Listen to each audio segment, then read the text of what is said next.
আপনাদের সামনে আমি চলে এসেছি খুব দুঃখজনক কথা নিয়ে। দুঃখজনক কথাটা হলো, আমার দাদু 2 মাস ধরে নিখোঁজ হয়ে গেছে। ওনার মাথার সমস্যা আছে, ওই জন্য আপনাদের স্ক্রিনের মাধ্যমে ছবিটা দেখাচ্ছি। আমার সমস্ত ফেসবুক বন্ধুদের কাছে অনুরোধ থাকলো শেয়ার করার জন্য, যাতে আমার দাদুকে খুঁজে পাওয়া যায়। ছবিটা তোমরা শেয়ার করতে থাকবে, যত শেয়ার করতে থাকবে হয়তো দাদুকে খুঁজে পেতে পারি। যতজন লোক শেয়ার করবে তাদের জন্য একটা করে ফুলের ভালোবাসা থাকবে।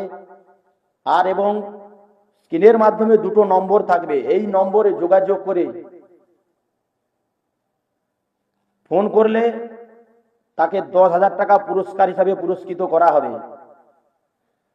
আমার সমস্ত ফেসবুক বন্ধুদের খুব অনুরোধ করা হচ্ছে,